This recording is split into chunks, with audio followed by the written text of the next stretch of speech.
Oh, you want to release your blockbuster movie in my country? Sorry, superheroes upset me.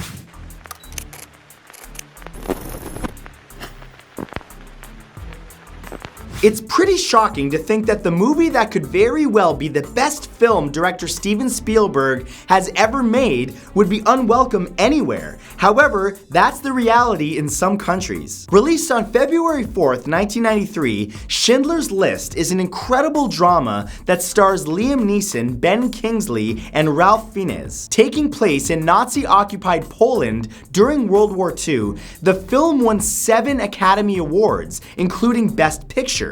So where and why would it be banned? For those answers, we must turn to the Islamic nations, including Lebanon, Malaysia, and Indonesia, where Schindler's List was forbidden due to what the government called propaganda with the purpose of asking for sympathy. One cited source for the tension is the 1925 Hebron massacre, which at one point saw a Jewish extremist kill several Muslim worshippers. But still today, the real reason for the ban is pretty much unknown.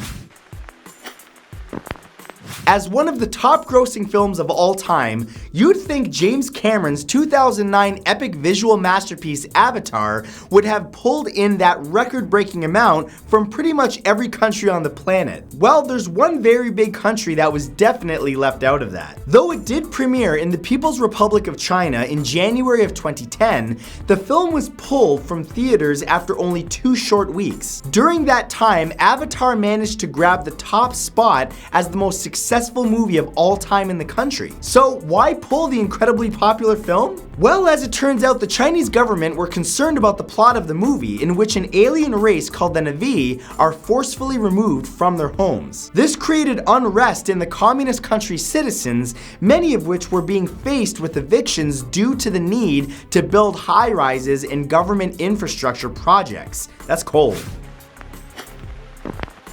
Back in 2009, a film about the world ending just as the Mayans predicted was released by Columbia Pictures. Simply called 2012, the film starred John Cusack and was met with mixed reviews. However, one place that no reviews arrived from was North Korea. This is because the film was quickly banned. According to sources in Pyongyang, the then leader of North Korea, Kim Jong-il, decided that the disaster movie would jinx the lucky year his country was having, and he was confident that allowing his citizens to watch a movie involving the end of civilization as we know it due to devastating natural disasters killing everyone would stall plans for his nation to become a world superpower. The North Korean government went pretty far with this superstition too, actually handing out 5-year jail sentences to anyone unlucky enough to possess a printed copy of the film.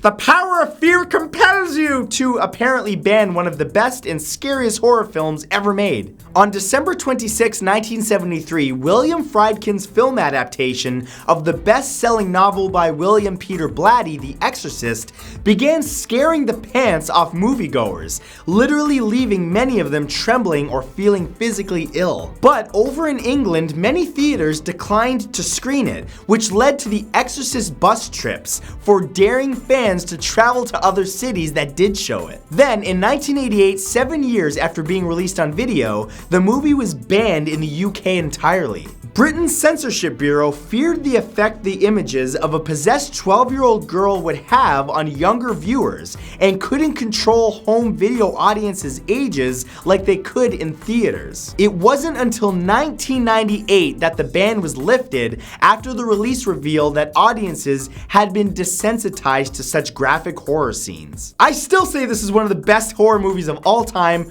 one of the scariest, definitely one of the best, but the puking green peas thing, I can't eat soup to this day. Are you a Samantha, a Charlotte, a Miranda, or a Carrie? Well, if you happen to live in the United Arab Emirates, odds are pretty good you're none of the above. Directed by Michael Patrick King and released on May 27, 2010, Sex and the City 2 is a romantic comedy that follows up on the hit TV show and the first movie in the franchise. Though the film is actually centered on the 4 main characters taking a trip to Abu Dhabi, the National Media Council for the United Arab Emirates has banned the film for being being released anywhere in the country due to its content. This is because they claim it conflicts with their ideas and cultural values. So you might be asking why the country even let the production team film Sex in the City in Abu Dhabi in the first place. Well, the thing is, they actually didn't. The film was actually shot in Morocco while fictitiously stating that they were in Abu Dhabi, which gave the council even more reason to ban it. Directed by Marion C. Cooper and Ernest B. Schroedsack, the monster movie King Kong featured a number of scenes of New Yorkers being eaten by the colossal ape as they tried to escape his angry warpath through the city and up the Empire State Building. The motion picture was labeled by many theater owners and reporters as being truly scary and way too graphic for many audiences, even in the United States. Which is hilarious because it's super tame compared to what's out there today. When the film was released in Northern Europe, it was quickly banned by the Finnish government for those very same reasons. However, in 1939, the picture was suddenly allowed again, and finally the movie watchers in Finland could enjoy seeing Kong chow down on Americans. It's believed that the lifting of the ban was due to the need for distraction from the escalating tensions of World War II. What better way to escape the horrors of war than with the horrors of King Kong? Zoolander tells the story of a clueless supermodel who is brainwashed into becoming a killer. Now, while it makes sense that the film is banned by the Malaysian Home Affairs Ministry Film Censorship Board from being shown in the country, mostly due to the plot centering on the attempted assassination of the Prime Minister of Malaysia, the reasons behind it being also banned from Iran are way more ridiculous. According to people within the censorship division in the Iranian government, specifically known as the Ministry of Culture and Islamic Guidance, any media that's capable of reaching even the smallest margin of the country's citizens and is deemed inappropriate is forbidden from being viewed. Zoolander specifically was banned due to Ben Stiller and Owen Wilson's characters, along with the representation of the fashion industry being too homosexual in demeanor. As controversial as the Oscar-winning 2005 drama Brokeback Mountain was, its message about the harshness of homophobia was one that affected many, bringing tears to the eyes of millions. But over in Malaysia, faces were much drier as the film was banned due to its theme. Directed by Ang Lee and starring Jake Gyllenhaal and the late Heath Ledger, Brokeback Mountain tells the tale of two cowboys who share a secret forbidden relationship that scares both of them as they try to deal with their feelings. Malaysia's population of nearly 26 million people has an over 60% Muslim majority, and the country's state-run film censorship board has a strong policy against showing anti-Muslim acts, which obviously includes the simulated sex between the men in the film. United International Pictures, who distributed the movie, apparently didn't even bother trying to release Brokeback Mountain into Malaysia. For 28 seasons, The Simpsons has pushed the boundaries of what's allowed on television. But when their movie came out in 2007, those boundaries got put out a lot further. There was a plethora of comical death and violence, some mild swearing, and of course, a cartoon penis. The world even got to see what it would look like to flip the bird with a four-fingered yellow hand. These must be the reasons behind the country of Burma, which is present-day Myanmar, banning the film, right?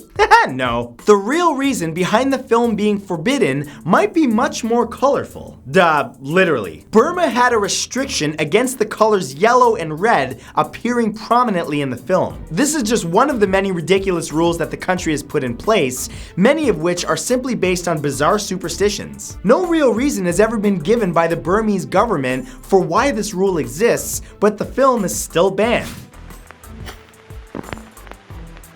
I understand banning a film for graphic nudity or inappropriate content, but this is just weird. It turns out if you want to see Michael J. Fox pretend to rock out, you'll have to do it outside of China. Directed by Robert Zemeckis, the 1985 film does contain a shooting, training of nuclear materials, and an awkward scene in which a teenager almost makes out with his mom, But those are not the reasons behind it being banned. The Chinese government has forbidden not only Back to the Future, but any film that depicts time travel or rewriting history. The ban wasn't put in place until March 31st of 2011, and in addition to temporal mechanics, it forbids reincarnation, fatalism, propagation of feudal superstitions, or anything that has a lack of positive thinking. They've even banned movies that contain fantasy, absurd techniques, or bizarre plots. Basically every single movie. Come on, China, what's left to watch? Alright. Thank you guys so much for watching this. If you enjoyed it, maybe you got a chuckle, maybe you didn't, maybe you just learned something, drop a like on it, and don't forget to subscribe if you haven't yet. I'll have a brand new video for you tomorrow at 12 West Coast time, 3 Eastern Standard Time. So make sure you come back to my channel then, and I'll see you then. Have a great day.